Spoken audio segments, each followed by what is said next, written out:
இந்த சிறப்புமிக்க நாளில் என்னென்ன காரியங்களை செய்தால் நம்முடைய பாவங்கள் நீங்கி அளவில்லாத புண்ணிய பலன்களை பெற முடியும் என்பதையும் 2024 மாசி மாதம் மக நட்சத்திரம் என்று வருகிறது என்பதையும் மாசி மகம் தேதி நேரம் மற்றும் முக்கியத்துவம் பற்றி இங்கே தெரிந்து கொள்வோம். மாசி மகத்தன்று செய்ய வேண்டியவைகள்.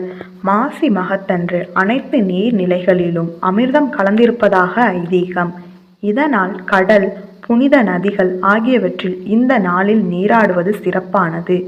இந்த நாளில் புனித நீராடினால் தெரிந்தும் தெரியாமலும் நாம் செய்த பாவங்கள் விலகும், சுபிட்சம் பெருகும். புனித நதிகளில் நீராட முடியாதவர்கள் தங்கள் வீட்டிற்கு அருகில் உள்ள கோவில் குளங்களில் நீராடி பலன்களை பெற முடியும். மாசி மகத்தன்று அன்னதானம் வழங்குவது மிகவும் சிறப்பானதாகும்.